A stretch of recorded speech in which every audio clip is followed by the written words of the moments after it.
Tad šodien mums būs kopsavilkums. Tas būs pa daļai tāds pārskrējiens pāri visam tam, kam mēs gājām cauri.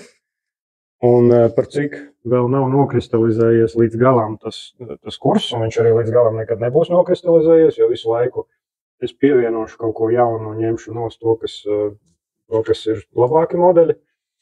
Tad sāksim ar to, ar to sapratni, kad karte nav teritorija. Tātad mēs visu laiku veidojam neapzināti vai apzināti kaut kādus mentālos modeļus. Un pēc viņiem mēs rīkojamies. Un viņi darbojās tā kā lēca, caur kuru mēs redzam realitāti.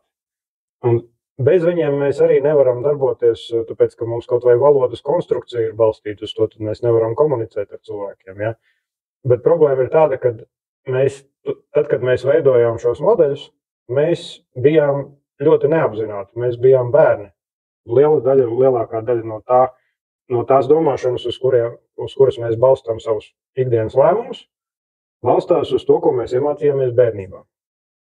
Tātad bērnībā mums nebija izveidojies ne kritiskais prāts, ne sapratni par to, kā lietas īstenībā strādā. Mēs vienkārši automātiski secinājām visu no tā, kā uzvedās mūsu vecāki un cilvēki mums apkārt. Ja? Tātad mums veidojās tajā laikā viss pamats dzīvē, kas mums tagad ir. Un ja mums kaut vai bija labi vecāki, ja, arī tad viņi nebija ideāli un mūsu sapratne arī nebija ideāli. Viņi pat varēja darīt kaut ko vienu iemeslu pēc, un mēs pilnīgi nokopējām, neapzināti darbojamies pēc tās patērnas, un viņi varbūt tagad nemaz nedara mūsu apstākļiem. Un tātad tas ir svarīgi iemācīties apzināti veidot jaunas patērnas. Un tas ir ļoti svarīgi, ja mēs gribam attīstīties apzināti uz kaut kādu konkrētu mērķi. Tātad mērķis vienkārši šajā gadījumā ir evolūcija. Ja, tātad mēs attīstamies apzināti.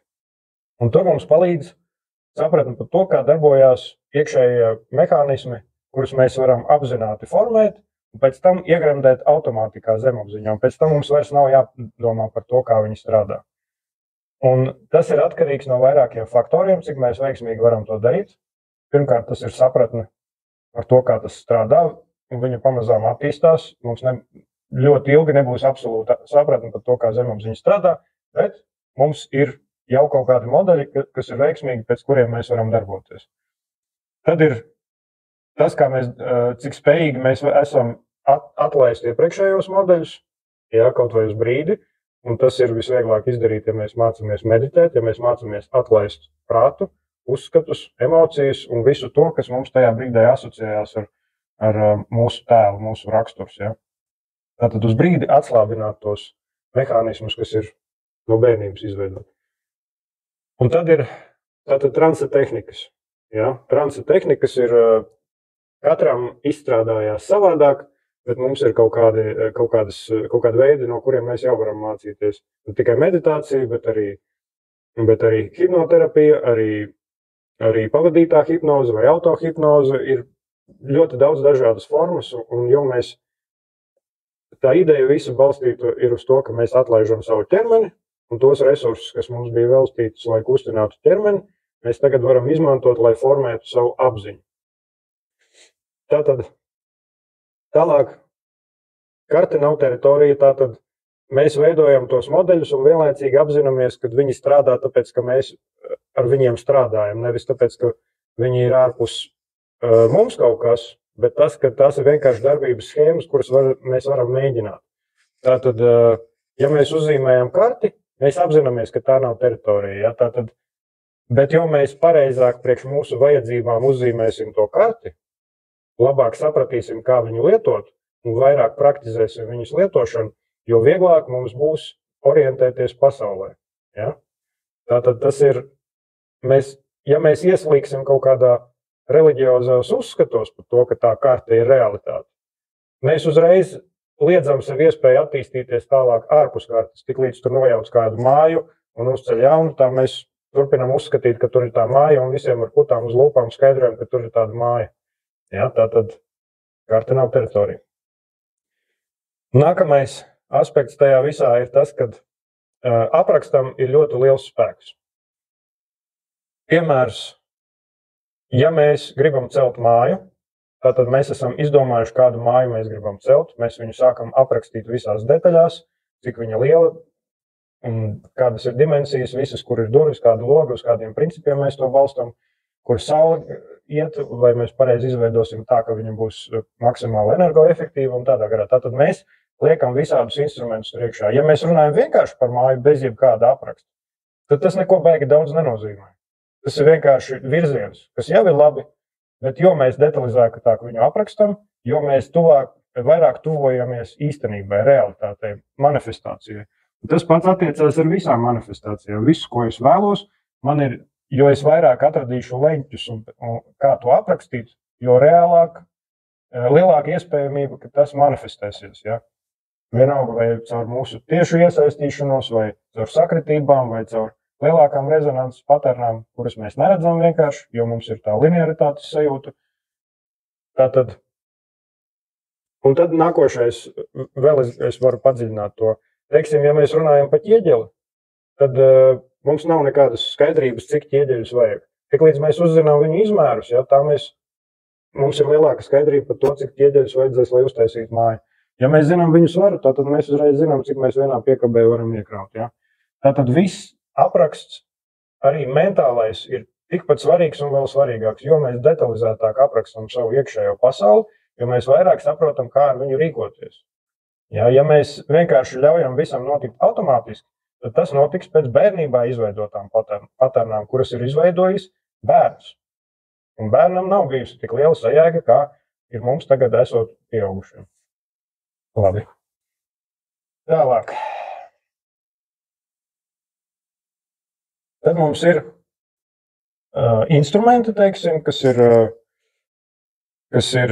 tās metodes, teiksim, kuras mēs varam izmantot. Ja? Un tad būs pēc tam modeļi, kas jau ir kaut kāda schēma ar instrumentiem, kurus mēs varam izmantot, un tad būs darbības.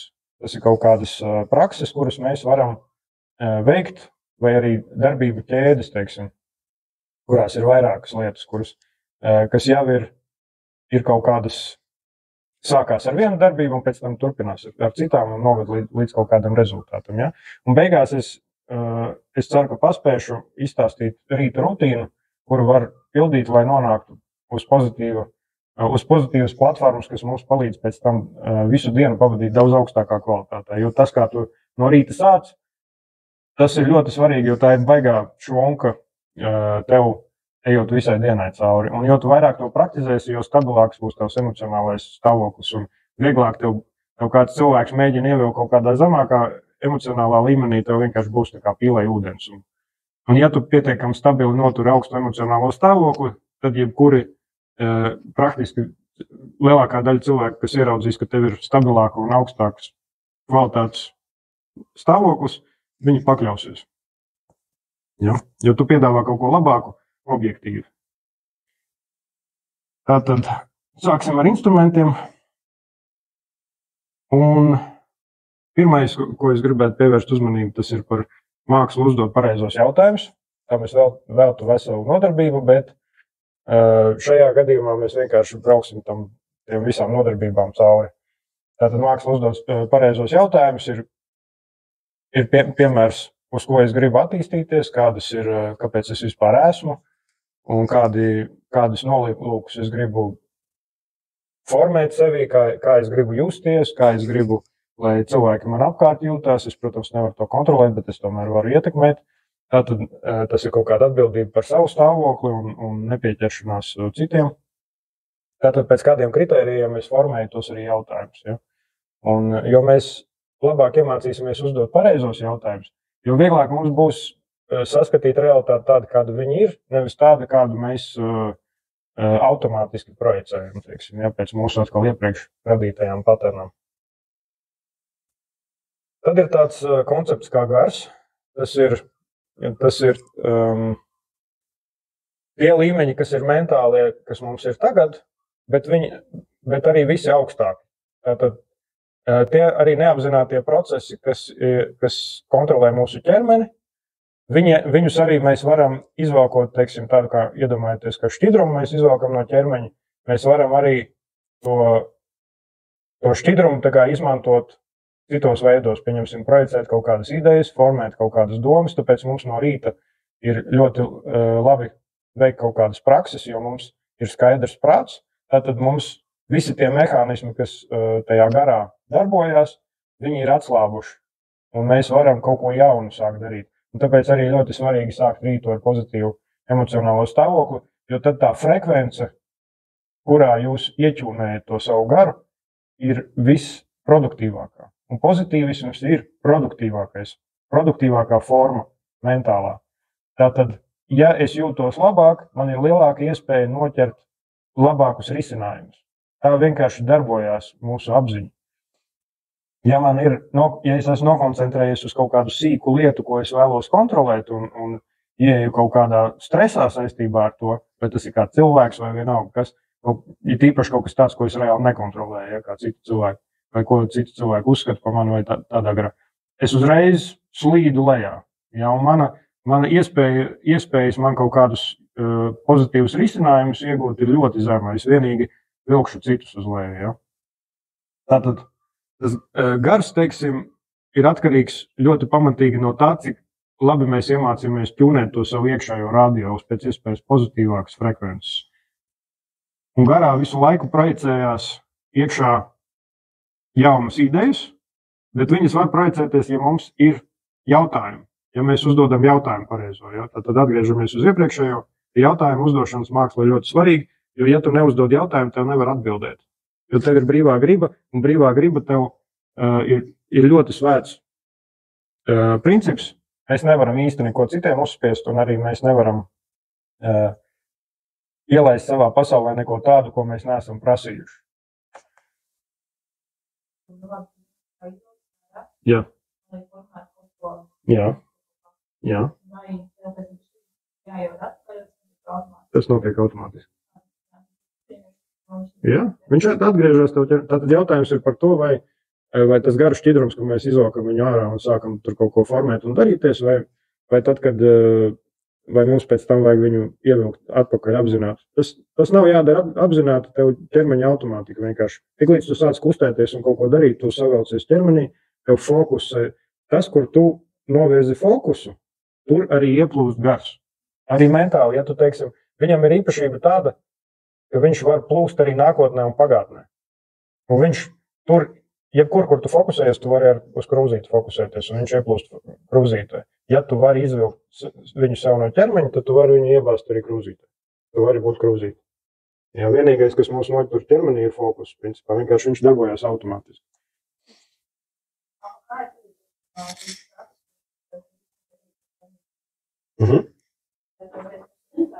Jā. Jā. Viņš sinhronizējās. Tas ir augstāka līmeņa. Tas ir, caur to šķidrumu viņam ir, teiksim tā, mums ir 4 stihijas, kas ir fiziskās, uguns, ūdens, zeme, gaisa, un šī stihija ir vienkārši nākošā. Viņa ir augstākas frekvences, un mūsu ķermenis sastāv no visām 4, plus vēl tā 5. ir kontrola, caur 5. tiek veikta kontrola pār ķermeni. Vienkārši tā 5. ir visas pārējās virsviņas, virs tām 4. Un tas spektrs ir nenormāli plašs. Un caur viņu mēs izmantojam pašā pamatlīmenī tā, ka mēs caur viņu visas enerģijas pārējās laižam iekšā ķermenī un ar viņām spēlējamies. Un viņa var pārtapt par jebkuru no pārējām 4. Tas ir vienkārši kondensācija. Tas ir no augstākas frekvences, viņi lēnām laižās uz zemāku. Ja? Tātad materializējoties, viņi zaudē kaut kādu spēku, tāpēc viņi cenšas nematerializēties. Viņi cenšas darboties caur tām, kas jau ir materializējusies. Ja? Lai netērētu vienkārši to enerģiju. Tātad tas, kādas mēs patērnas laižam sev cauri, caur darbību, ja? Viņas sākumā nāk, teiksim, no augstākiem līmeņiem, un viņas veido kaut kādas tās kaimatika, ja tu zini. Tās ir patērnas, kas uz kaut kādas plāksnes veido formas. Tāpēc frekvences, kas veido patērnus uz formas. Es redzējusi, ja? Tātad tas ir 2 dimensijas, un tā ir ierobežota plāksne. To pašu var izdarīt 2 dimensijās ar violi, to pašu var izdarīt ar ķermeni 3 dimensijās. Ja? Tātad veidojās kaut kāda kustība no patērnām, no enerģijas ieplūšanas. Un visas tās prakses, kas mums ver vaļā spēju atvērt to enerģiju caur kustību, viņi arī velk iekšā patērnus augstāka līmeņa. Tā kā tās prakses ir ļoti svarīgas, jo mēs esam pieraduši, teiksim, ikdienā kontrolēt kaut kādas fiziskas lietas, un mums tā frekvence ir nolaidusies uz leju. Bet tad, kad mēs atbrīvojam no ķermeņa no pienākuma tā kā kustināt matēriju un sākam laist sev iekšā augstākas patērnus, ja, caur deju, caur brīvu kustību, caur visu to, kas mūs palīdz izkustināt un atbrīvot no tā iestinguma kaut kāda, ja sēdēšana pie kompja vai vienalga, kas tas ir. Tas viss ir super svarīgi ķermenim un mūsu pašsajūtu. Tas viss izrezonē pa visiem plauktiem. Tāpēc dejošana un jebkādas kustības pozitīvas, viņas ir ļoti svarīgas, lai atgrieztu mūs tuvāk augstākajiem apziņas līmeņiem. Jā. Un tad mums ir pārprogrammēšana. Tātad mums ir jāmācās veikt pārprogrammēšanu tādā līmenī, ka mēs principā mums ir bērnībā formējusies kaut kāda viena paterna, pie kam daudziem cilvēkiem nav bijusi bērnība. Teiksim, mums daudziem nav paveicies ar to, ka vecāki bija vajag apzināti un tur nestrīdējās kaut vai bērnu priekšā vai tādā garā. Un arī tas, ko mums mēs secinājām, ja tas viss bija bērnu prātā, un attiecīgi mēs vijām kaut kādu platformu. Un tā platforma, viņai ir savs magnetisms, viņa balstās uz visādiem secinājumiem, domformām, emocijām, ieradumiem emocionālajiem, fiziskajiem un mentālajiem. Ja. Tātad viņa formējās un tikai tad, kad mēs mainījām vidi un mēs mēģinājām saskatīt kaut ko tālāk, mēs sākām vīt trepus uz nākošo līmeni. Un mums tajā nākošajā līmenī ir jāveido jau jaunas patērnas. Un tas nav, un ļoti daudzus no iepriekšējiem jau vairs nedara. Ja, tie zariņi, ar kuriem putniņš vīja, ja viņš grib dzīvot siltākā vidē, viņam jau ir jāsāk tur no citiem dzīvnieciņiem, tur spalviņas kaut kādas ņemt, jau tur kaut kas kvalitatīvs jāveido. Bet jāsaprot, ka tā pārēja nav viegla uz kaut ko labāku, uz kaut kādu patīkamāku dzīvi, uz vieglāku. Tātad mums ir jāiziet cauri kaut kādām grūtībām parasti. Un mums bieži vien, ka mēs vijam to nākošo platformu, viņā vēl ir caurumi un mēs krītam viņai cauri un atgriežamies uz veco. Un tad mēs saprotam, ka vecajā vienkārši garlaicīgi un skumji ir, bet mēs tā kā esam pieraduši pie viņas un zinām, kā tur kloķus raustīt un kas notiks. Un būvēt to jauno līmeni nav tik viegli, jo tev ir jāiepazīst pilnīgi citi principi, kā darbojas. Un te ir tā apzinātība, ja? Tas, ka mēs spējam uzklausīt un nomainīt iepriekšējos modeļus uz jaunajiem. Ja? Tas ir apzināts darbs un tas nav viegli. Cilvēku smadzenēm arī tomēr kaut kāda kapacitāte. Mēs varam kaut ko jaunu stāstīt un cilvēkam varbūt acis aizpeldēt vienā brīdī. Un tas ir pilnīgi normāli. Ja? Tātad mums ir jāmācās tehnika uz tehnikas, kas palīdz arī mums pamosties un noturēt uzmanību. Ja? Kaut vai, teiksim, bet tas attiecās uz jebko. Mēs gribam citu profesiju iegūt. Mums arī jāvīr jauna platforma. Teiksim, ja es esmu iepriekš, grāvjus racis, tad tagad es gribētu tur bišķiņ augstāku izglītību, es gribētu kaut kādu profesiju iegūt. Man ir pamazām jālien uz turienu apzināti. Man ir tāpat jāturpina grāvi rakt, lai izdzīvotu, bet man ir vienlaicīgi arī jāmācās tas, ka kaut kāda stunda dienā vismaz man ir jāvelta tajā jaunajā lietā. Ja? Bet pat cik man ir mērķis un man ir ideja par to, ka es varētu ielīst tajā jaunajā profesijā, tas mani notur to fokusu uz turienu. Un ja man ir fokus un ir pozitīva emocionālais stāvoklis, divas svarīgas komponentes. Ja? Tātad mums tās frekvences, tās idejas no vides, no augšas, no vienalga kurienes nāk, tā kā tā plāksne ir mūsu fokus. Var iedomāties, ka, teiksim, telpa. Iedomāsimies, ka es gribu uzlabot savu telpu. Tātad fokus ir mana telpa. Un ar visiem tiem elementiem, es viņā esmu iekšā, kurš grib justies ērti viņā. Tur saule spīd iekšā, tur man ir kaut kādas mēbeles, veidojās kaut kādas vēlmes jaunām mēbelēm. Tātad visas tās frekvences, idejas, ja, kas manī nāk iekšā, viņas ir nofokusētas uz to telpu. Ja? Un viņas var pozitīvas tikai nākt iekšā tad, ja man ir pozitīvs emocionālais stāvoklis.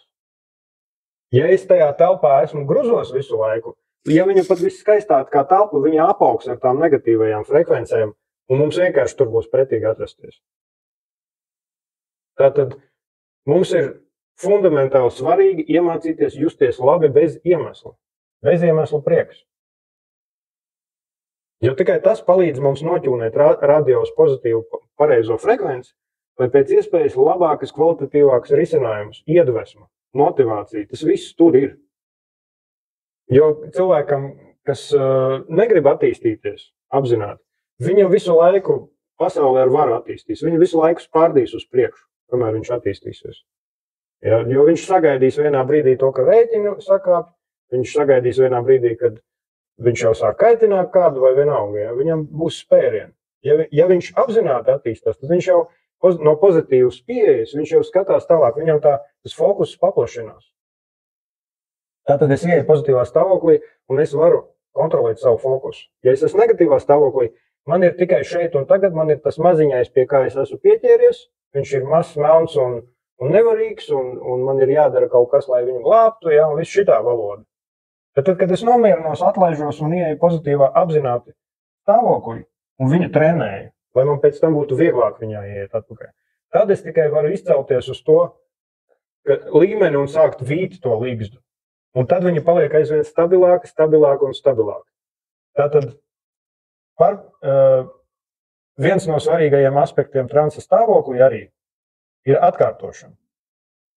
Jo viens ir tas, ka mēs iemācāmies transa tehniku, mēs attīstam kaut kādu modeli, viņu sākam absorbēt, bet ja mēs aktīvi viņu nepraktizējam, tad viņš paliks vienkārši ideja līmenī. Tāpēc mums vajag atkārtot tās prakses un jebkuras, teiksim, ja es tajā telpā mēģinu viņu iekārtot labāk, tad es to daru regulāri, es praktizēju to, es ieviešu kaut kā to savā rutīnā, kamēr es panāku to, ko es gribu. Un ne tikai es esmu uzlabojis telpu, bet beigās telpa ir uzlabojusi mani. Un tagad es arī mācīšu ne tikai citas telpas uzlabot, bet es arī varēšu, man būs jauna patērna, kā uzlabot citas lietas. Ja? Tātad tam ir visam reizinošs efekts. Un tad ir izvēle. Mums ir jāiemācās saprast to, ka mūsu izvēle ir super svarīga. Un tas ir tā kā lēmums par to, kā mēs gribam, lai kaut kas notiek. Ja? Jo ja mēs nolēmjam, ka dzīve ir sūds un cilvēki ir slikti un vienalga, mēs kaut kādu patērnu izvelkam no bērnības vai kaut ko tādu, tas ir lēmums. Tas nav objektīvā realitāte. Arī tas, ka viss ir labi, nav objektīvā realitāte. Viss vienkārši ir. Cilvēks pats nolēmja to, kā ar to darboties. Un tas viss balstās uz to izvēli. Tu vari izvēlēties, kad nezinu, koki ir slikti, ja, vai ūdens kritums ir mēsls. Ja. Cilvēki ir reāli, atradīsies cilvēki, kas tā ir nosprieduši dēļ kaut kā. Bet tam nav sakara realitāte. Realitāte ir vienkārši ir. Ja. Tā. Un tad mēs varam nonākt līdz pareizajai attieksmei. Kāda attieksme? Caur jautājumu atkal, kāda attieksme būtu man jābūvē, lai es varētu viskvalitatīvāk attīstīties, vislabāk izbaudīt realitāti. Jo, ja mēs viņu neattīstam, to uzskatu sistēmu, kas ir pozitīva, mēs nodzīvosim tāpat, mēs kaut ko iemācīsimies tāpat, vienkārši tas būs gliemeža ātrumā, un tas būs ļoti depresīvi un nelaimīgi. Tas nebūs baudāmi. Mēs varam to pašu dzīvi nodzīvot ar tiem pašiem notikumiem, bet viņi būs pilnīgi savādākās krāsās un daudz patīkamāk un ar daudz vairāk iespējumu. Mēs pat varam neizmantot iespējas vienkārši justies laimīgi. Ar to ir pietiekami. Jo cilvēks mācās no rotaļas. Mēs to vienkārši esam aizmirsusi. Tātad viens aspekts ir rotaļa. Kāpēc var teikt, ka mēs šeit esam? Lai izbaudītu realitāti caur rotaļu, un otrs ir tas, lai mācītos. Bet tas ir viens un tas pats īstenībā. Attīstība var notikt viskvalitatīvāk caur rotaļu. Tā ir forma, kurā mēs visātrāk apgūstam jebkuru vielu. Tātad, ja mēs jūtamies, ka mums kaut kas ir jāapgūst un mēs tam izjūtam pamatīgu pretestību, ja pat mēs tam eksāmenam sazubrīsimies, mēs nākamajā dienā vairs nevarēsim neko baigi atbildēt. Jo mums ir izveidota tik negatīva asociācija ar tām zināšanām, ka mums vienkārši zemapziņa viņas aizslēgs. Uzklās virsū tepiķīti, paslaucīs zem tepiķīšu un viss, čau, vairs neinteresē. Tātad mums ir jāmācās arī tas, kas mums vairāk interesē, uz ko mūsu prāts vairāk velk. Un tas ir jādara, un tas ir jādara ar prieku. Vienkārši tas ir jāiemācās darīt. Ja mums ir, teiksim, izglītības sistēma balstīta uz nopietnību, un mums pēc tam viss darbā stāšanās un visa eksistence darbā ir kaut kas drūms un nopietns, un nav vispār nekādas rotaļas, tad ir diezgan nepatīkami eksistēt tajā vidē, un vispār nav sajūta, ka tu attīsties. Ir vienkārši rutīna, kur jāizpilda kaut kādas darbības, kas ir ļoti svarīgi. Bet ja tu nejūti, ka pateicoties tavām darbībām, teiksim, pasaule ir labāka, tad ir vispār bezjēga. Tātad es gribu kalpot pozitīvā veidā pasaulē caur to patērnu, kāda man nāk no augšas, ja, no iekšas, no manas sirds, no manas pozitīvās frekvences. Ja. Un nevienmēr pasaule ir tāda, kāda viņa ir, nevienmēr es varu gaidīt no viņas to, ka viņa baigi pozitīvi uz mani rēģēs, bet jautājums ir, ja es to nevaru kontrolēt, tad vienīgais, ko es varu kontrolēt, ir tas, kā es jūtos, tas, kā es rēģēju, tas, kā es domāju, tas, kā es darbojos. Un ja es to varu nokontrolēt un pēc iespējas tuvāk vilkt to pozitīvajai frekvencei, tad viss pārējais jau ir laika ziņā. Un es nevaru kontrolēt citus cilvēkus un laika apstākļus, un tādā garā un ar to es samierinos. Un tad ir vislielākā procentuālā iespējamība, ka notiks pozitīvi. Ja nenotiks pozitīvi, tad ja arī es sajutīšos slikti, tad man būs vieglāk izlīst atpakaļ uz pozitīvo stāvokli. Ja? Jo lietas notiek pašas no sevis tāpat. Tā. Tātad attieksme ir rotaļu un attīstība. Tas ir svarīgākais. Attīstīties caur rotaļu, cilvēki visu laiku izdomā savu spēles.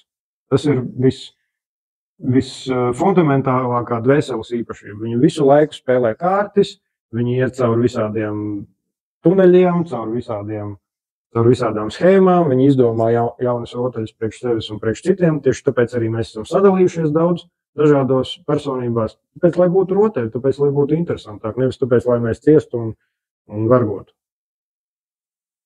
Tā. Un arī pa kustību. Ne tikai dejošana, kā atkritīšanās, teiksim, vai jaunu patērnu laišana sevi iekšā, bet arī ķermeņa formēšana, audzēšana un fiziskā attīstība. Viņi tomēr ir svarīgi, jo mums realitāte, tā kā fiziskā realitātē mums ir jāstrādā, mums ir arī jāguļ un ir arī pie kompija jāsēž un attiecīgi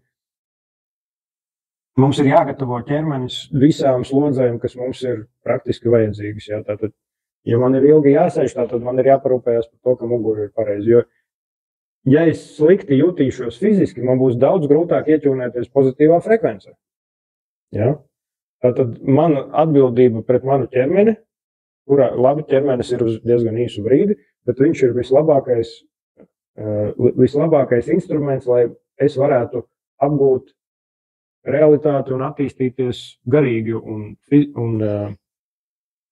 attīstīties garīgi, jo nekas cits beigās mēs neko citu nevarēsim paņemt sev līdzi, kā tikai tajā garīgās attīstības patērnus īstenībā.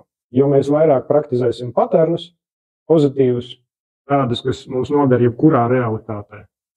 Jo ātrāk mēs evolucionēsim un vairāk mēs varēsim izbaudīt. Jo tā realitāte, kāda ir tagad, teiksim, ir daudz kvalitatīvāka nekā viņa bija pirms tam. Ja mēs tā paskatāmies, mēs dzīvojam daudz kvalitatīvāk nekā karaļi dzīvoja viduslaikos. Mums ir gan silti, gan mums ir kanalizācija, mums ir ventilācija un vēl mēs kas. Ja? Mēs dzīvojam Dieva ausī. Vienkārši tas, ka mēs ļoti pierodam pie tā un sākam pieprasīt kaut ko vēl vairāk, ja? Un to tā kā dēļ tā, ka mums tagad tas nav šajā minūtītē, mēs sākam besīties. Un tas ir īstenībā, pat cik šeit viss notiek lēnām, bet notiek. Mēs esam nākuši no vides, kur viss notiek šitā. Kā tu iedomājies, kā tas notiek? Kā tu iedomājies, tā tas notiek?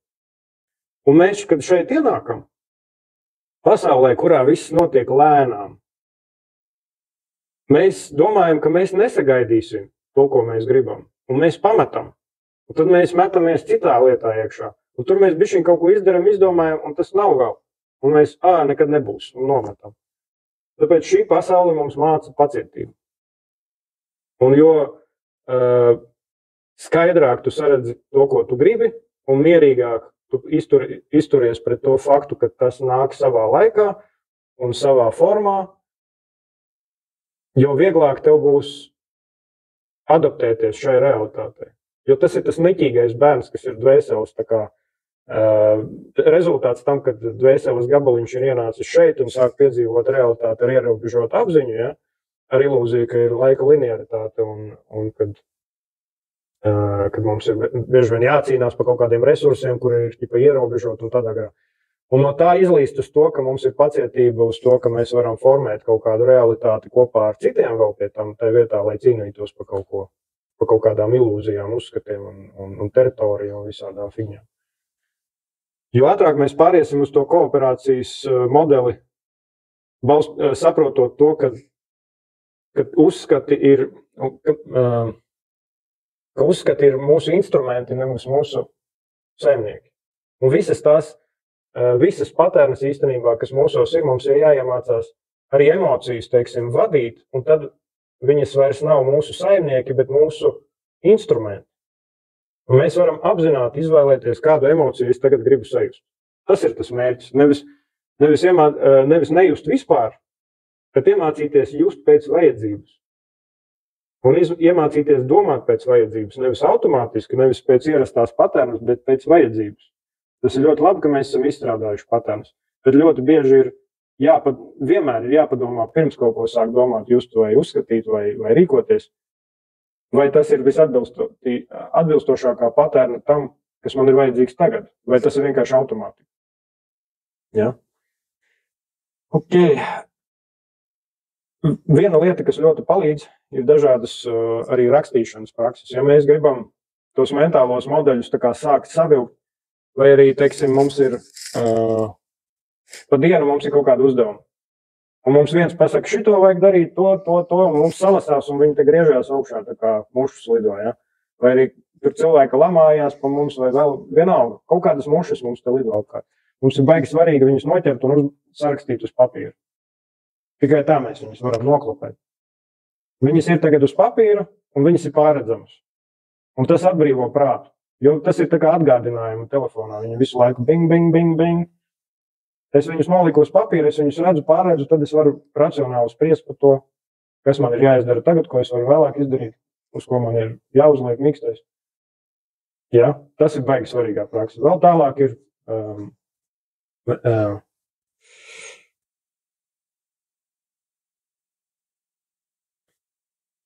visu laiku aizmirst vārdu. Lai gan tas ir tas prāta kartes, es viņus visu laiku zīmēju, mūžīgi aizmirst to nosaukt. Prāta kartes ļoti fantastisks tehnika, tātad tas ir tas, ka mums ir centrālā ideja, no viņas attīstam. Tas ir tas, kā mēs varam attīstīt idejas. Jebkuras, ja mēs gribam saorganizēt kaut kādu pasākumu.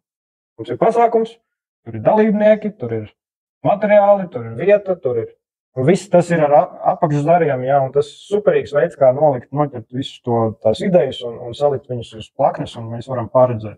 Jo tas ir tieši tas pats, kā mūsu smadzenēs veidojās neironu ķēdes, ja viņas arī viena ar otru saistītas tās idejas. Bet te mēs nevis viņas brēc mums galvā vienkārši, bet mēs viņas noliekam uz plaknes un viņas ir pārredzamas. Tas ir fantastiski. Tas atbrīvo prātu un palīdz saskatīt visu, kas tur notiek iekšā. Tā kā ļoti iesaku šo praksi. Jā. Tas saucās prāta kartes mind maps. Viņas ir kaut kādos 70. laikam izgudrotas un fantastiski lieta. Un bērniem arī, ka mācās kaut ko, ja viņiem iemāca šito teiksim, matemātika, tur algebra, tur ģeometrija, un tad viņi aizvien detalizētāk veido sevī to karti arī. Un viņi pārredz to, viņiem vairs nav nemaisās putra galvā. Viņi pēkšņi redz to kā izklājumu. Un viņi var turpināt un padziļināt, un tā karte var augt arī, izklāt lapas uz grīdas, un viņa aizvien plašāk. Un tas uzreiz parāda, cik liels tev ir zināšanas. Bez kādiem jautājumiem. Tev viss ir skaidrs.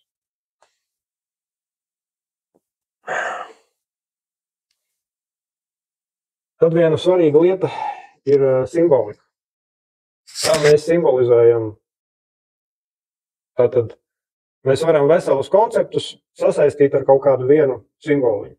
Prāta kartēs, teiksim, tas ļoti darbojās, tāpēc, ka tu katrā tajā burbulītī ieraksti 2-3 vārdus.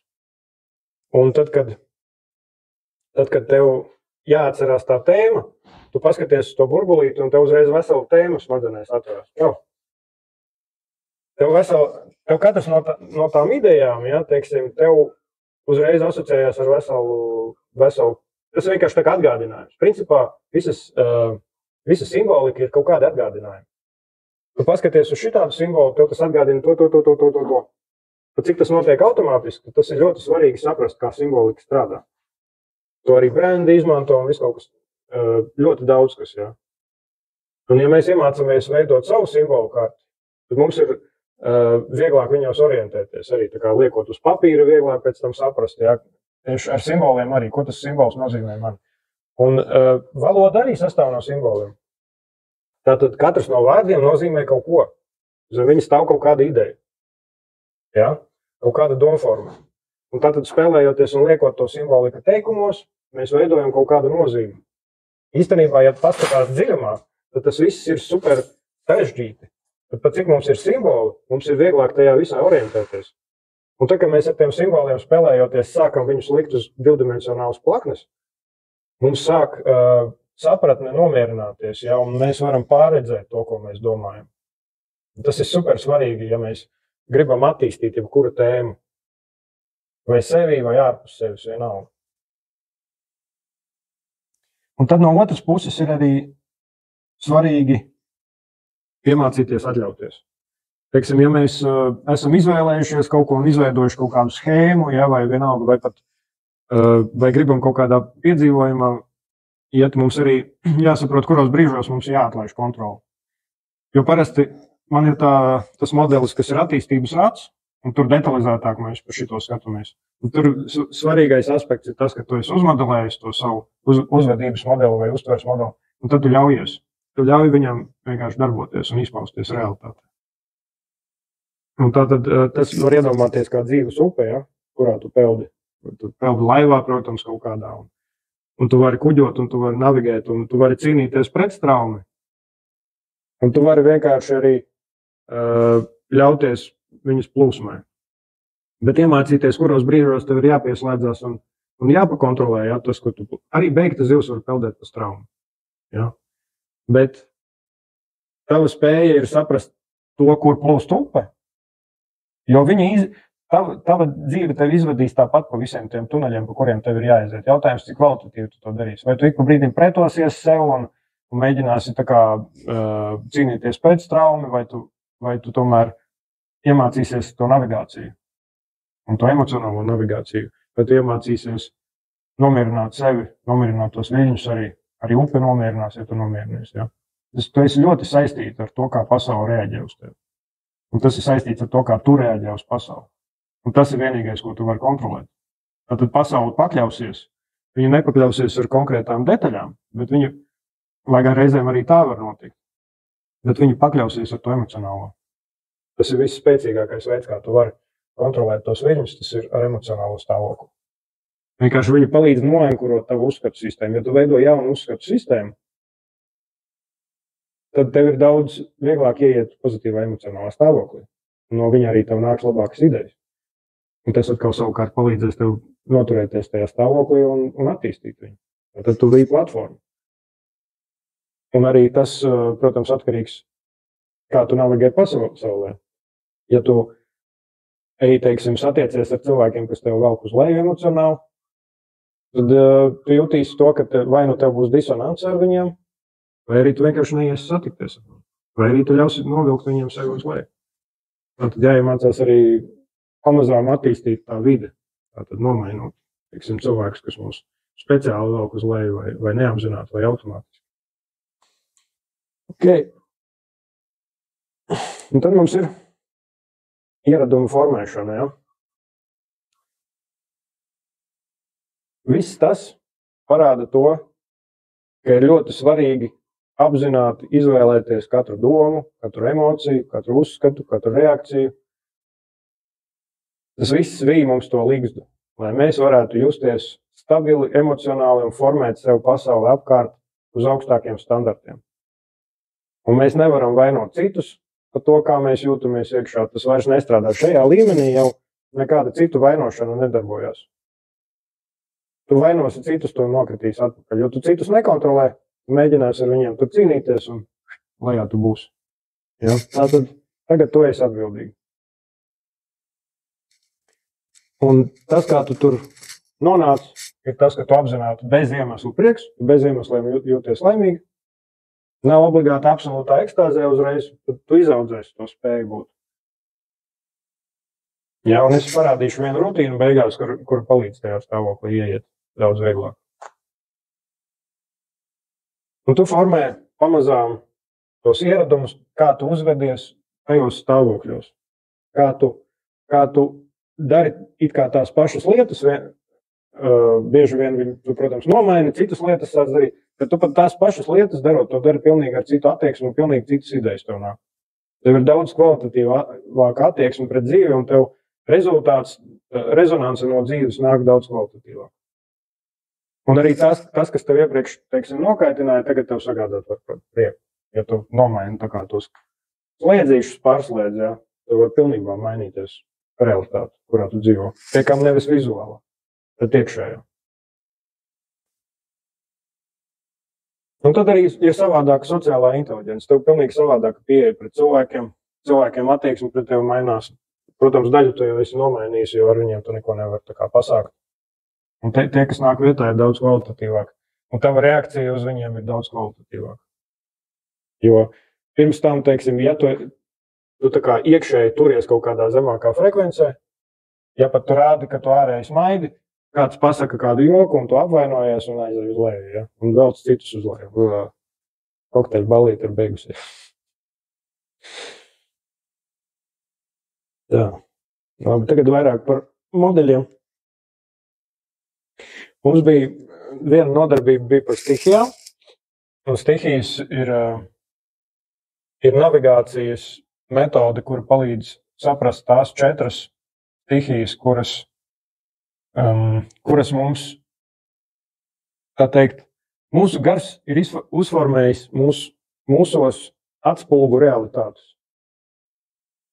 Un par cik 4 stāvokļu matērijas ir tie, kurus mēs redzam sev apkārt ikdienā, tad arī mūsu emociju atspulgs ir balstīts uz šiem 4 stāvokļiem.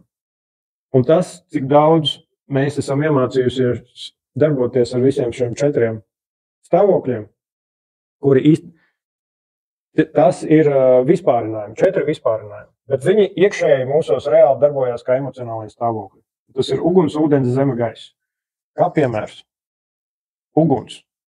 Tātad tas mūsos darbojās kā gribas spēks, kā dusmas. Tātad ir kontrolētā forma, kas ir gribas spēks, motivācija, spēja pārplūst pāri kādiem šķēršļiem. Ja? Tas, kas spēcīgā ugunī cilvēkam ir maza barģura, tas ir cilvēkam, kuram nav iekšējā uguns attīstība, viņam var likties, ka tā ir milzīga sēta, cilvēks ar lielāku enerģijas daudzumu ugunī, viņam tas ir vienkārši maza barģura, viņš viņai pārkāp pāri bez problēmām. Ja? Bet nekontrolētā formā šī pati enerģija mūsos ienāk kā dusmas. Un viņa, tad, kad mēs sastopamies ar šķērsli kaut kādu, kas mums liekas liels, mēs izsaucam spēju ar to tikt galā. Un ja tas ir kaut kas ārpus mums, tad tas ir uguns formā, tad tas ir dusmas, jau formā. Un mēs, teiksim, tiekam ar to problēmu galā, bet ja tā ir bijusi jau forma, ja tas ir bijis caur dusmām, mēs esam arī salauzuši kaut ko. Un tad nākošajā reizē mēs mācāmies to strukturēt. Un tā, ka mēs izdomājam, kā šoreiz vai nākošajā reizē es rīkošos savādāk ar to pašu enerģiju, es viņu formēju pa kontrolēto uguni. Un tas jau bieži vien attīstās pa kaut ko daudz kvalitatīvāku, teiksim, cilvēki, kas ir vienkārši ekstraverti, pozitīvi, ja. Tas ir tas pats uguns, vienkārši kontrolētā formā. Gribas spēks, ja, motivācija, spēja aizkurināt citus. Tas sākumā ir nācis iekšā cilvēkā kā dusmas. Un tas tad ir ūdens, kurš arī ienāk cilvēkā, tikai savādākā formā. Viņš ienāk tā kā baudkāri, jo, teiksim, Ja mēs esam dzīvojuši stresā un mums vajag kaut kā nomierināties, mēs izsaucam atkal ūdeni, un viņš ienāk kā baudkāri, kā slinkums, kā vēlme vienkārši būt vienītie un neko nedarīt, un visas emocijas turēt sevi iekšā. Tātad ūdens ir iekšējā emociju sistēma, un uguns ir ārējā. Arī tā var uz to skatīties. Tātad visas emocijas, kas manī tur vārās iekšā, tas ir, teiksim tā, vispārinājums ūdens. Un tad, kad mēs esam tikai vienā stihijā, viņa aiziet disbalansā. Tad, ja mēs esam tikai ūdenī visu laiku, un mēs nevaram tikt, teiksim, no slinkuma vaļā, no depresijas, no būšanas vienkārši savā ķermenī un ieradumi, ja, kas ir ūdens, tas ir nesiet man baudu, nesiet man, nezinu, sēdēšu tur nedēļu uz kaut kādu Netflixu, ja, ēdīšu čipšus un hamburgerus un kūkas, un beigās tas viss degradēsies, un man būs grūti izkāpt ārā. Un tad nākošais man apniks tas, un es izsaukšu sevī dusmas uguni. Es izsaucu sevī pretējo stihiju, lai tas man dotu tā kā kloķi, aiz kura es varu kontrolēt šo stihiju. Ja? Un tā ir, šis mehānisms attiecās uz visām stihijām.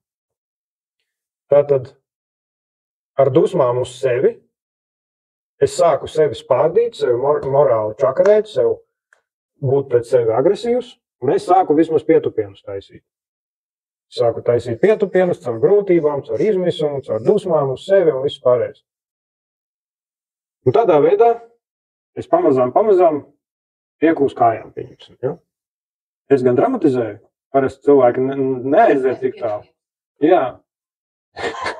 Pietaisu pietupienus. Ģeniāli.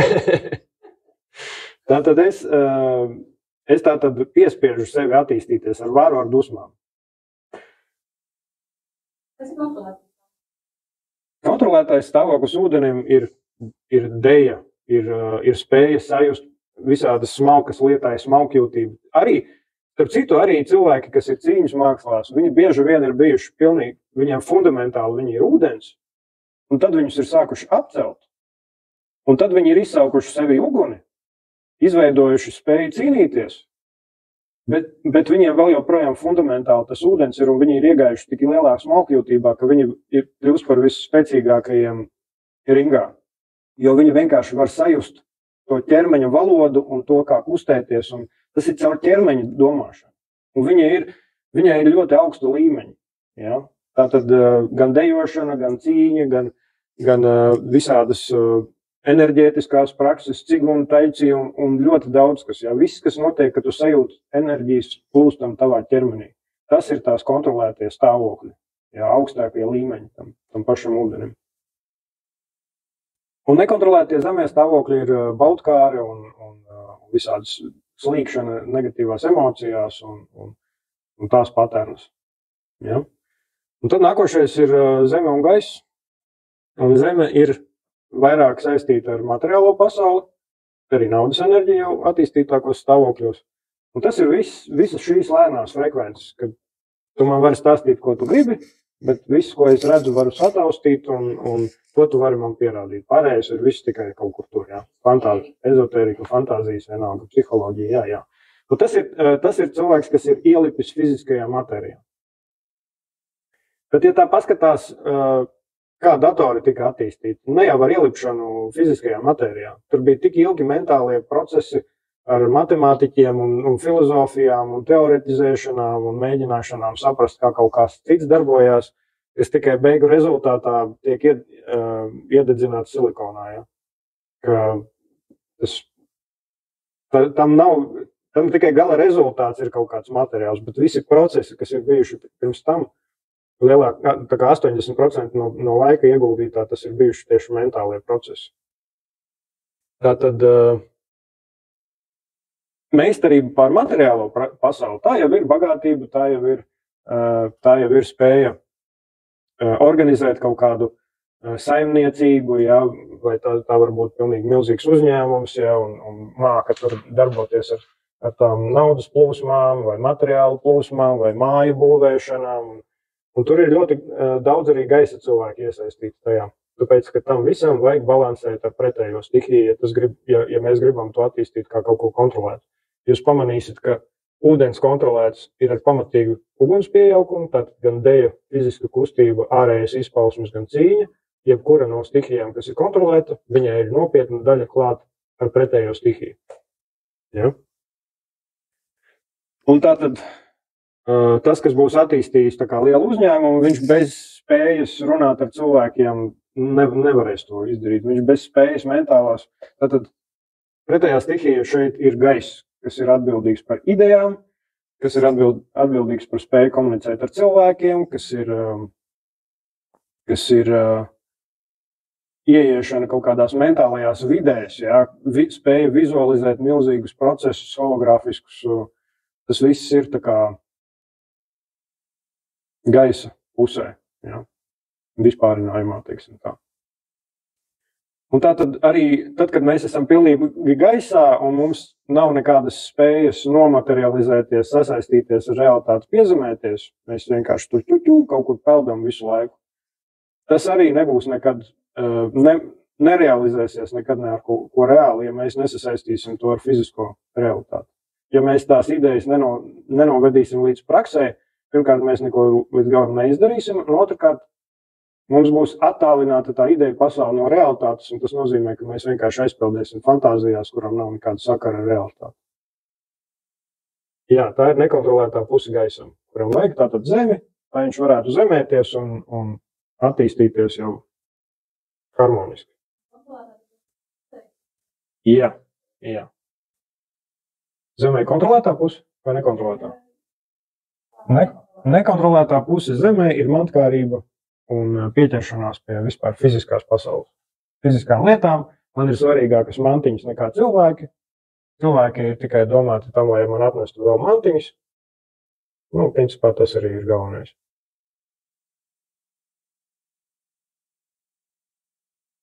Tā.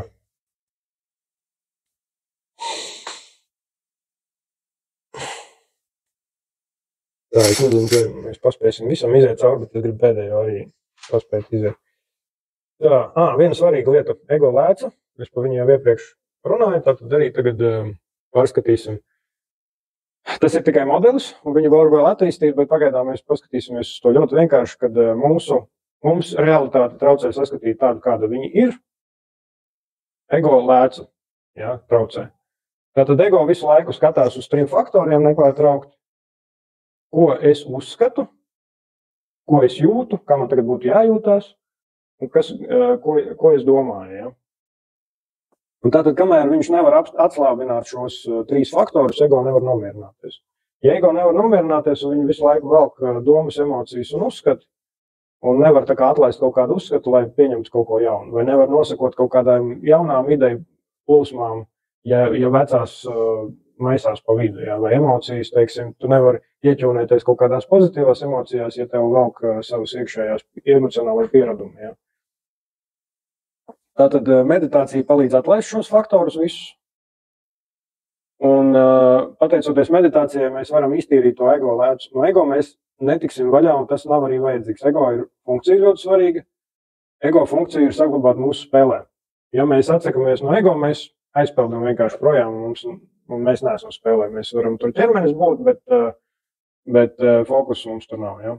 Tas ir jau prakses, ko izmanto cilvēki, kas vienkārši grib no karmas riteņa tikt ārā. Bet mēs tikpat labi varam uz šī karmas riteņa braukt kā uz velosipēdu un izbraukt visu, ko mums vajag. Ja? Vienkārši tad, ja mēs saprotam, ka mums ir tās patērnas jāapgūst, jāiegūst meistarību caur tām paternām, un tad mēs varam fundamentāli, jau mēs būvējam pili uz augšu. Nevis mēs aizbēgam uz augšu, bet mēs būvējam jau no apakšas līdz augšai uz pamatīgiem pamatiem. Nevis vairs uz bērnības pamatiem, bet tas, kas mums ir jānomaina no bērnības, to mēs nomainām. Varbūt teiks gatavot, mēs iemācījāmies ļoti labi, mēs iemācījāmies laucīt grību, mēs iemācījāmies visas praktiskās lietas, un arī daudz, kas, ko vecāki mums iemācīja, bija ļoti labi. Bet mums jāiemācās sākt veikt kļūdu labojumu, tāpat kā to dara programmā. Tāpat kā to dara programmētāji, tas pats darbs principā jāveic mums tātad apzināta attīstība, ja, pārprogrammēšana. Un visvieglāk to būs izdarīt, ja mēs iemācāmies meditēt un mēs iemācāmies to ego lēcu. Tā kā mēs tāpat ar viņu skatīsimies uz fizisko realitāti, bet mums vajag, lai viņa nešķoba mums to uztver. Jo savādāk, piemērs ir tāds, mēs tagad braucam mašīnā, kāds tur priekšā sāk kaut ko jocīgi uzvesties, un mēs uzreiz mums ir visādas idejas par to, kas viņš ir un kur viņam vajadzētu braukt. Un mēs uzreiz sāk aktivizēties. Ja? Kaut kāda stresa situācija, mums sāk uzreiz sabiezēt tā lēca, un mēs jau aptumšojam. Mums jau ir, tur var būt vislabākais notikums iekšā, vai cilvēkam var būt sirdstrieka vai nav, kas, bet mēs tāpat jau esam izveidojuši uzskatu par to, kas tajā mašīnā tur notiek. Viņš tur ir idiots vienkārši, nemāk braukt un tādā garā. Varbūt tā ir. Bet tas nav svarīgi. Mums ir jāiemācās vienkārši nevis reaģēt uz to, kas notiek tā kā ar uzskatiem, bet reaģēt uz to, kā vajag reaģēt braucējiem. Tātad cits uzskats. Es esmu braucējs, tagad nevis tiesātājs. Ja? Un tas pats, tātad es uzdodu sev atkal pareizo jautājumu par to, kādam manam jābūt modelim uz ceļa. Ja? Realitātes uzbūvēju uzskatiem par to, kas es esmu, ja? Es nomainu pret kaut ko kvalitatīvāku. Un ja tu vari nomainīt pret kaut ko kvalitatīvāku savus uzskatus modeļus un domas un emocijas, tad tu vari saprast, ka šitā ir pareizāk. Un ja tu to pietiekami stabili esi uzvījis to modeli, ja, un nostabilizējies viņā, citi mācās no tevis neapzināt. Jo tu vienkārši parādi, ka var labāk. Un tādā veidā tu attīsti pasauli. Tu nevari piespiest citiem, dariet tā, kā es daru. Nu, mums ir brīvā griba un mums ir instinkts spēcīgs aizstāvēt savu brīvo gribu. Un tas ir jāiemācās cienīt. Un jebkur mēģinājumi tavi iestāstīt kaut ko citiem ar varu, viņi rezultēsies uz šī instinkta aktivizēšanu.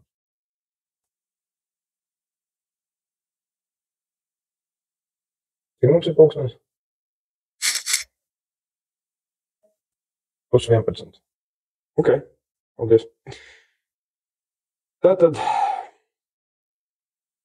mēs daudz sīkāk apskatīsim to, šis ir atkal pārskats, mēs daudz sīkāk apskatīsim visus šos modeļus, instrumentus un darbības un darbību ķēdes. Un tam visam būs, tas viss ar katru ciklu padziļinās un pagarinās. Jā, tātad tas nodarbības būs aizvien vairāk un vairāk vienā ciklā. Un šī ir tātad noslēdzošā, bet tāpat es kaut ko jaunu piedāvāju. Un pateicoties tam, ka mēs tagad saprotam, kā darbojās tas ieradumu rats, ja, ar to ķēdi, kā darbojās mūsu, ko tātad es pamanu, es esmu atkarīgs no pildspalvas nostīšanas, pieņemsim, ja. Tātad tas sastāv no četrām fāzēm. Pirmā ir tas, kad vai nu es iedomājos pa pildspalvu, vai arī es ieraugu viņu. Tā ir pirmais. Otrais ir tas, kad manī ir kaut kāda vēlme iekšā, es sajūtu tieksmi, vakumu kaut kādu sevī, oi, kā gribās pavostīt pildspalvu. Trešais ir tas, ka es izdaru darbību, un ceturtais ir tas, kad es sajūtu gandarījumu par to. Tātad 4 posmi.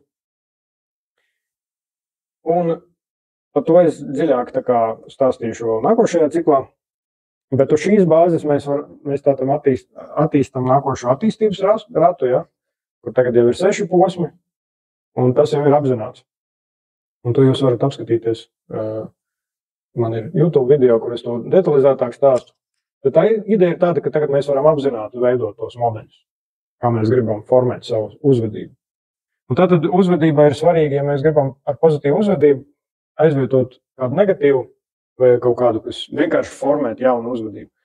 Mums ir svarīgi izveidot to modeli uz pareiziem pamatiem, un tad atkārtot viņu vienkārši. Ja? Un tātad es gribētu iepazīstināt ar vienkārši tādu modelīti, kas ir rīta rituāls. Tas būs ļoti svarīgs, lai mēs varētu jau no rīta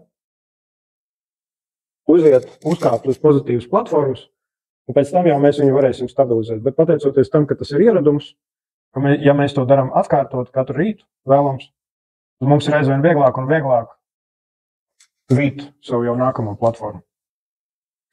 Un tātad pirmais ir tas, ka mēs atveram acis, mēs saprotam, ka mēs esam ķermenī atkal, vēl nepilnībā, bet sākam atgriezties, ja? Un tad, ko mēs darām, mums automātiski sāk plūst iekšā diena ar visiem atgādinājumiem, ko man vajag tagad izdarīt, un tas viss. Protams, ja mums vajag skriet un lekt, tad tas ir cita lieta, bet ja mēs varam kaut kādus 20 minūtes pavadīt vēl gultā vai uzlikt modinātāju agrāk, tad tas būtu ļoti vērtīgi, jo tad mēs varam iztīrīt apziņu sākumā, nevis sākt dienu ar uzdevumu sarakstu, tā kā turpināt iepriekšējo ar emocijām, vesajām un tādā garā. Bet mēs varam attīrīt apziņu. Tā kā ar meditāciju vienkārši nesāk kustināt ķermeni, vai arī atgriezties tā kā tajā, ka mēs varam izlīst ārā vieglāk no ķermeņa un sākt atbrīvot apziņu. Vienkārši iztīrīt visu, kas mums tur prātiņā notiek. Viss atlaist, jebkādus. Ir prakses, kur mēs varam atcerēties sapņus, bet šajā gadījumā mēs vienkārši atlaižam visu. Nevis sapņus atceramies, vienkārši atbrīvojam apziņu. Un tad, kad ir izdevies atbrīvot apziņu, protams, cilvēkiem citiem nākās pavadīt tur nedēļas, kamēr viņi vispār to iemācās, bet pieņemsim, ka jūs esat iemācījušies atbrīvot apziņu, tad nākošais ir tas, ka mēs sākam ar pozitīvu programmu palaižot. Mēs sākam ar to, ka mēs pateicamies par to, ka mēs esam sagaidījuši rītu, ka mēs vispār eksistējam, ka mums ir piedzīvojums, ka mēs esam dzīvi, kad ārā spīd saule vai līst lietus vienalga, par to, ka ir tādi koki, vienalga. Mēs sākam aprakstīt visu to, kas ir pozitīvais, kaut vai sīkumiņš, pie kura mēs varam pieķerties. Viss, kas notiek, mēs tā kā uztaisam filtru un pieņemam tikai augšējos slāņus. Tikai tas, kas ir pozitīvais, mēs sākam tos aktivizēt. Mēs aktivizējam. Un to darām tik ilgi, cik vajag, lai mēs ietu pozitīvā stāvoklī emocionāli. Lai mēs uzkāptu augšā, ja? Tātad mēs programmējam sev emocionālo platformu priekš visas dienas. Un mums būs daudz vieglāk izpeldēt, ja arī kaut kas negatīvāks notiek. Ja mēs to darīsim pietiekami pacietīgi un atkārtosim to katru rītu, tad tam būs fantastisks rezultāts. Vienkārši tas ir jādara. Un tad, kad mēs izkustamies, mēs jau izkustamies ar pozitīvu nolūku, jau ar prieku. Ja? Un tad ļoti labi praksa, lai no to nostabilizētu sevi, ja, to jaunāku patērnu, svaigāku, pozitīvāku.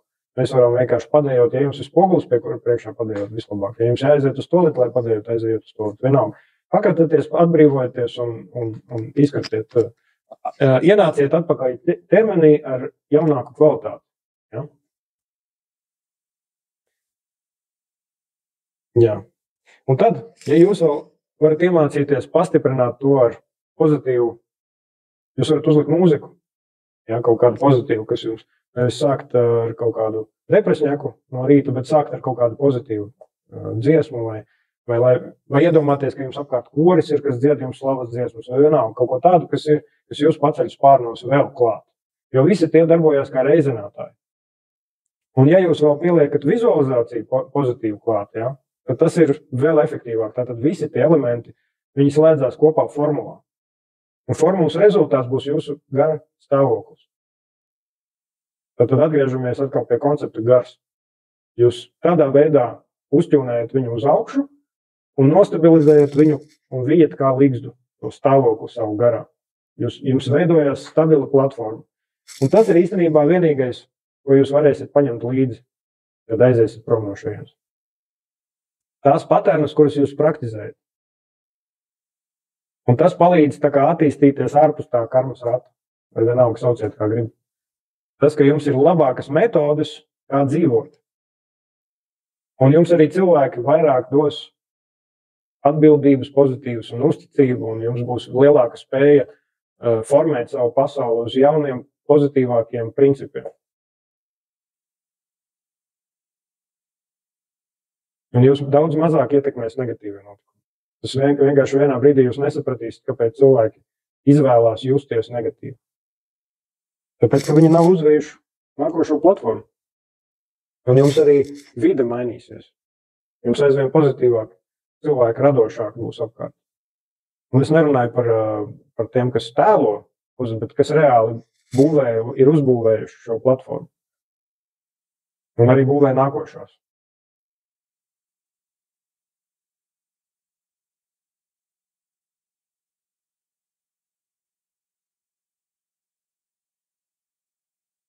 Jā. Kādi jautājumi?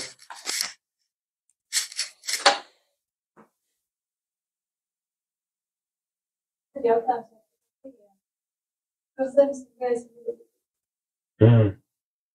Dziļāk gribu, lai es izstāstu. Ok. Tās pirmās divas ir tā.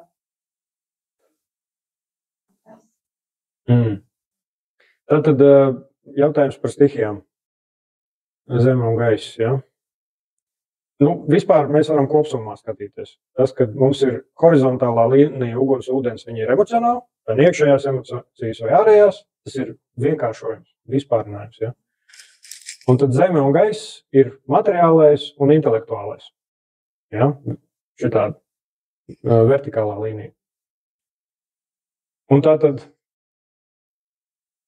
mēs viņus varam attīstīt, mēģināt attīstīt katru atsevišķi, bet viņas būs stipri ierobežotas savās izpausmēs.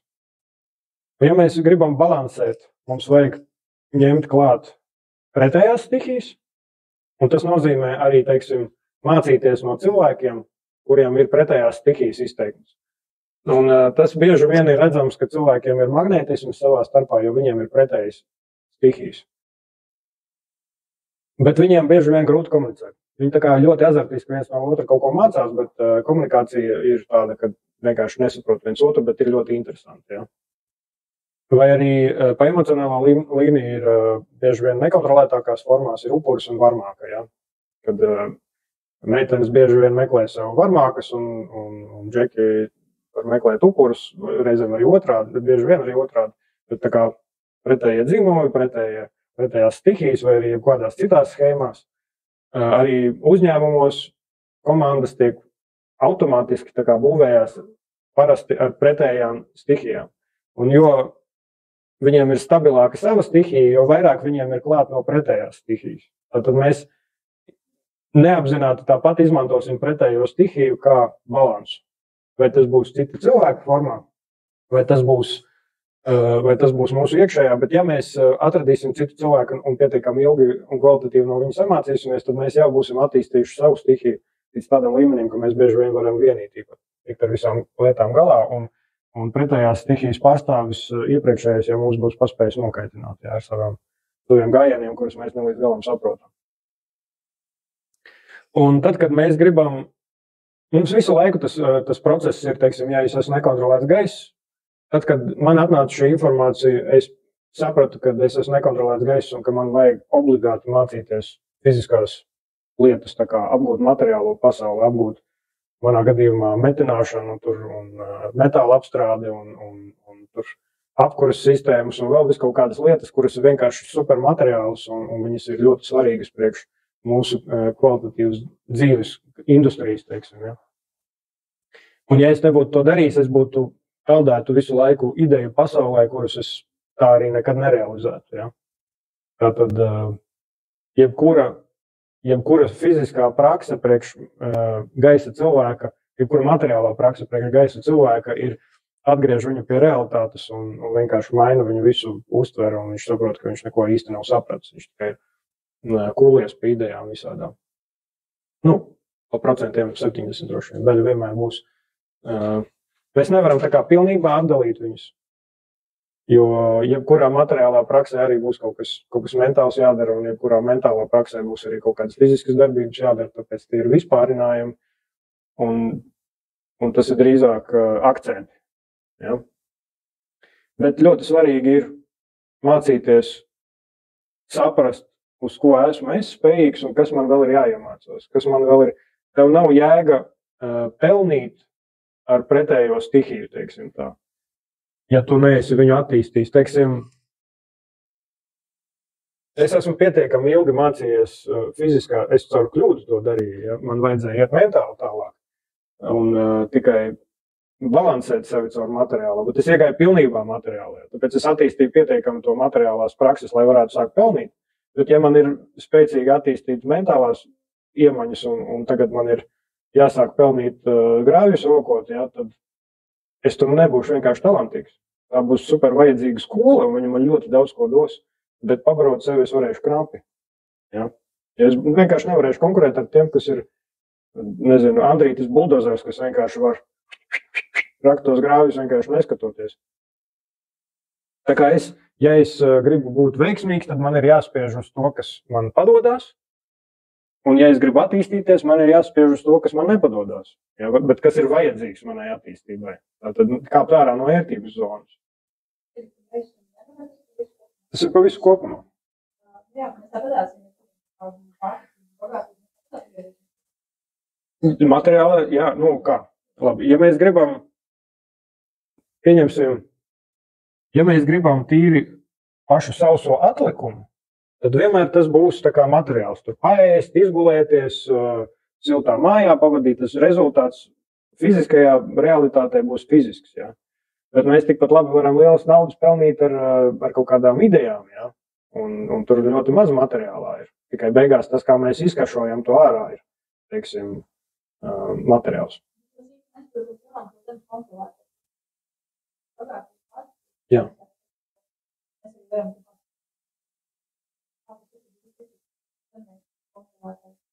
Jā, tad piemērs būs tāds. Gaiss tāpat var pelnīt lielas naudas, bet ne tad, ja viņam nav nobalansēts tas zeme. Ja viņš pilnībā nesasaista to, ko viņš tur mentāli domā ar to, kāda ir fiziskā realitāte, viņš būs tikai kaut kāds teorētiķis, jocīgs un neko reāli nedos. Tik līdz viņa idejas sāks manifestēties jau kaut kādās konkrētās lietās, tikai tad, kam būs materiāla jēga. Citreiz tie mentālie cilvēki var trāpīt uz tādām idejām, kuras ir super svarīgas priekš cilvēkiem, un viņi ir gatavi nest lielas naudas, bet tas ir ļoti ilgs ceļš. Ja? Tad var mentāli pelnīt arī fiziskos labumus, bet tas ir daudz grūtāk nekā cilvēkam, kas būvē visu no apakšas fizisku. Ja? Tā ir meistarība par fizisko pasauli.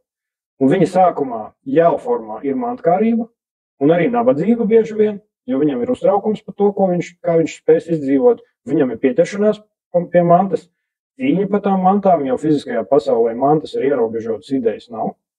Ja idejas varam kopēt no vienas galvas uz otru bez problēmām, bet mantas nevaram. Vai arī varam, bet tas ir atkal kaut kādu fizisko resursu. Tātad cilvēks, kurš ir tīri sācis ar to, ka viņš ir ļoti materiāls, sākumā nekontrolēts, viņš ar laiku apgūst to, ka viņam ir vieglāk arī pelnīt kaut vai, ja viņš tikai caur to prizmu skatās, ja viņš tomēr mācās sarunāt ar cilvēkiem, vai ja viņš tomēr ilgtermiņā neuztraucās par kapēkām. Tas ir ļoti grūti viņam, ja viņš ir ļoti materiāli ielikts cilvēks. Es arī esmu redzējis cilvēkus, kas ir piedzimuši kā gaiss, un tad viņam ģimene ir ievilkusi ļoti smagi materiālajā, vai apstākļi bijuši grūti fiziskai izdzīvošanai, un tad viņš ir noformējies kā materiālais un vairs gaisam pilnīgi netic, un sāk atkal no tā posma, kas viņam nav dabīgs, bet tur attīstās. Caur mantkārību, caur pieķeršanos kontrolē, caur mikrokontrolēšanu, kāds viņam atnāk palīgā, tas tiek izmikrokontrolēts līdz bezjēgai, un tas ir nekontrolēta forma, un cilvēks reāli tajā stāvoklī var nodzīvot visu dzīvi, un tā arī neizlīst no tā. Un tikai no nākamās reizes, kad viņam nonulējās daudz kas, ja, izdzēšās tā kā atmiņa vai arī nobloķējās, tikai tad viņš var sākt mēģināt tās enerģijas, viņam jau tagad dabīgi, ja tā zeme padodās jau tur, nezinu, skrūvēt kaut kādus velosipēdus vai vienalga ko. Un tad, jau, ja viņš ienāk pozitīvākā kaut kādā ģimenē, viņam jau ir tiek dots kaut kādu foršāku risinājumu. Bet tās patērnas, kuras viņš ir praktizējis tā kā fiziski, viņam talanti vēl joprojām ir. Ja? Ja viņš, un tāpēc zemes cilvēki vispār viņi super lēni attīstās. Man liekas, viņiem, cik es esmu novērojis, viņiem daudz vairāk vajag iet cauri kaut kādiem nefiziskiem cikliem, lai viņi varētu kaut kādas citas idejas apgūt. Viņiem ir ļoti lēnām, bet uz viņiem balstās visa mūsu pasaule. Visas banku sistēmas, visas mūsu ūdens apgādes, visas elektrības, visas mājas, kurās mēs dzīvojam, tas ir praktiski zemes stihija. Protams, ar pieaukumiem. Viņš nekad nebūs tīrs. Visas idejas, kas ir manifestējušies, viņas vienmēr kādam galvā bijušas. Ja? Tātad šī māja, kaut arī viņa ir tāda pati šeit un vēl daudzās bijušās Padomju Savienības valstīs, tāpat viņa kādreiz ir kādam bijusi galvā ideja. Un tikai caur iepazīstināšanu, ejot pie materiālajiem cilvēkiem, viņi tā kā pamazām ir realizējuši to. Un kāda ir īpašība vēl materiālajiem cilvēkiem, ja viņi redz labu ideju, noformētu, detalizētu no gaisa cilvēkiem, tad viņi viņu spēj ļoti labprāt pieņemt. Un viņi ir atvērti principā uz tādām idejām, kuras viņi var redzēt, ka viņi var materializēt. Bet ar viņiem parasti komunikācija arī ir ļoti tāda lēna, detalizēta un grūta. Nu, viņi tā sevi neredz, viņi drīzāk sevi redz kā tehniķi. Ja.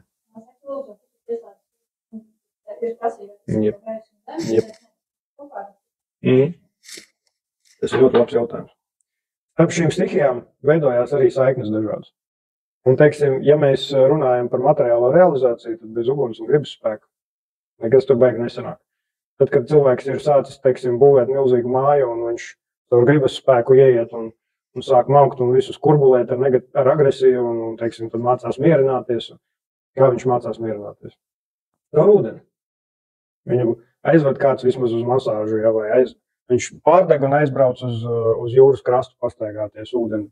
Tātad šīs stihijas, ja mēs viņas vērojam ārpus sevis, mums viņas sāk rezonēt iekšā. Tas ir ļoti svarīgi saprast. Ja mēs gribam attīstīt uguni, mēs varam meditēt uz ugunskura vai uz liesmu. Tādā veidā mēs varam arī izsaukt sevi šo pretējo šo stihiju. Jā, tātad, ja mēs gribam ūdeni, ja mēs gribam vairāk nomierināties, ja mēs esam iegājuši pārāk lielā stresā, mums ir jābrauc kaut kur ir ūdens, jāpaplunčājās, jāpastaigā ar kājām pa ūdeni, jāiet pirtī. Jā, tās visas prakses ir ļoti svarīgas. Un ja tas ir, teiksim, ja mēs gribam nozemēties un mēs esam tik ļoti pa gaisu, ka jau aiziet šizofrēnijā, ja, tad ļoti laba praksa ir vienkārši pasēd pameditē uz akmeni kaut kādu. Iedomājies, ka to akmenis ieiet pilnībā viņā, izai no ķermeņa un ieiet akmenī. Pameditē uz viņu. Jūs esat jūtuši to stāvokli, ka jūs pie ugunskura meditējat. Jūs pilnīgi aiziet automātā tur iekšā. Jūs esat tas, jūs vairs neesat ķermenī. Tas ir pilnīgi dabīgas prakses. Ja. Un tad, kad jūs gribat atvērties kaut kādām idejām, pameditējiet vietā, kur, teiksim, jūs pa logu redzat ārā, kad koki šūpojās. Ja, mums Kovarkā ir ļoti laba vieta, priekš tam vienkārši ideāli. Priekš meditācijas taisnos to, ka tu sākumā atbrīvo savu apziņu, tu vienkārši esi tur ārā ar kokiem un tev frekvence savienojās ar to gaisu un pēc tam tev sāk nākt idejas. Tātad visas viņas ir, mēs dozējam nepārtraukti, bet ja mēs to daram apzināti, tad tam ir daudz lielāka jēga, jo mēs jau varam sākt viņus. Ja mēs detalizētāk atkal kaut ko aprakstām, jo mums parādās lielāka kontrola pār to. Tad mēs varam attīstīties vispār automātā un daudzīties, nezinu, miljoniem gadu ar galvu pret sienu, kamēr atrodam kaut kādas izējas. Bet mēs varam vienkārši iemeditēt, pacelties virs tās schēmas un saprast, kur mums jāiet. Ja? Kādi vēl jautājumi?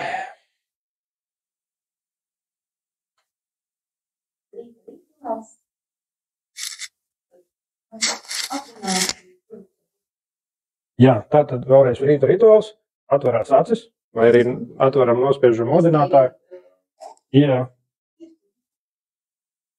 Jā. Jā. Jā, tad tas ir ideāls. Sākumā mēs attīram vienkārši. Tā kā mašīnas loga tīrītājs. Jā. Ot, to mēs visu paturi vienkārši. Jā, paturi rāmi tīru kādu brīdi. Parādi savai zemapziņai, ka tu speciāli turi rāmi. Jā. Es par to arī runāju. Jā. Jā. Jā. Turi rāmi vienkārši tīru. Ja tur mēģinās visu kaut kas nākt iekšā, paturi to malā, tu apstādini to automātiku. Jo viņš tā no rīta kā modinātājs ir, ja? Tu apstādini to automātiku un paturi rāmi tīru līdz brīdim, kad tu jūti, ka viņi saprata, ka vairs nenāk. Un tad tu sāc pilināt iekšā to, ko tu gribi. Sākt ar pateicību. Paldies, ka man ir šis piedzīvojums, ka es vispār esmu, un tad tu sāc būvēt jau uz tās bāzes, jā. Ka tu sāc pateikties, ka viss ir un ļauj dienai būt pozitīvai. Un ar katru reizi tu izdomās jaunus veidus, kā to darīt. Jā. Tu atver sevi idejai vispār, ka diena var būt fantastiska. Un tu vari kāpināt ar katru reizi to apjomu, un viņš augs, un viņš stabilizēsies, un viņš ieies pozitīvā rutīnā. Jo mums nav jābaidās no rutīnas, mums jābaidās no svešas rutīnas, kas mums tiek tā kā iebāzt, bet mums jāveido savējā. Tātad, un tad, kad tev ir uzbūvējies tas stabils, pozitīvs, atvērts stāvoklis, tad jau ar kaut kādu pozitīvu nolūku, kaut vai padējot, tu iecelies un jau sāc kustēties un lustēties. Un nav obligāti tev jārāda citiem, ka tu esi laimīgi. Tev vienkārši galvenais ir, ka tu jūties laimīgi. Jo vairāk tu to praktizēsi, jo pozitīvāk arī pasaule rezonēs ar tevi. Vienalga, vai tev būs kaut kāds baigais nolūks, vai tu vienkārši izbaudīsi to, kas notiek. Protams, arī tu esi šeit, lai attīstītu savu spēju manifestēt. Bet arī pieņemt to, kas notiek, un arī sekot tam paternām, kas tev nāk no ārpus laika, teiksim tā. Jā. Ar Dievu var uzsākt dienu. Jā, iztaipīšana. Jā, tieši tā. Tas, kas dar tev. Kaut kādi jautājumi?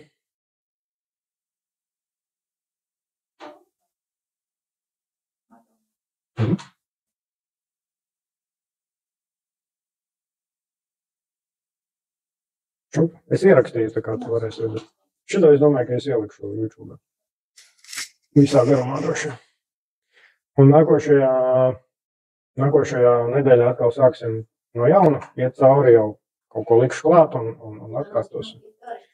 Ja veidojās pamazām kurs, ja, un ir jāatcerās, jāiet dzen jau arī atmiņā un ieradumos tas, kas ir iziet cauri, un arī uz tās pamata jau jābūvē.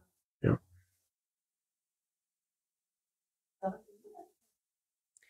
Nu, nav jau tā, ka man vairāk cilvēku ir. Es nezinu. Jā. Jūs varbūt varat sarunāt kaut kā savā starpā arī. Jā. Zana ar Sandiju gribēja, bet viņas tā kā jā. Aktīvi grib, jā.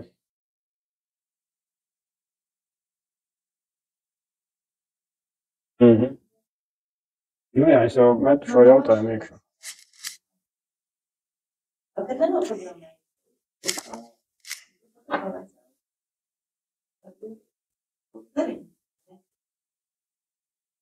Tad varbūt man iepriekšējā vakarā jāatcerās pateikt.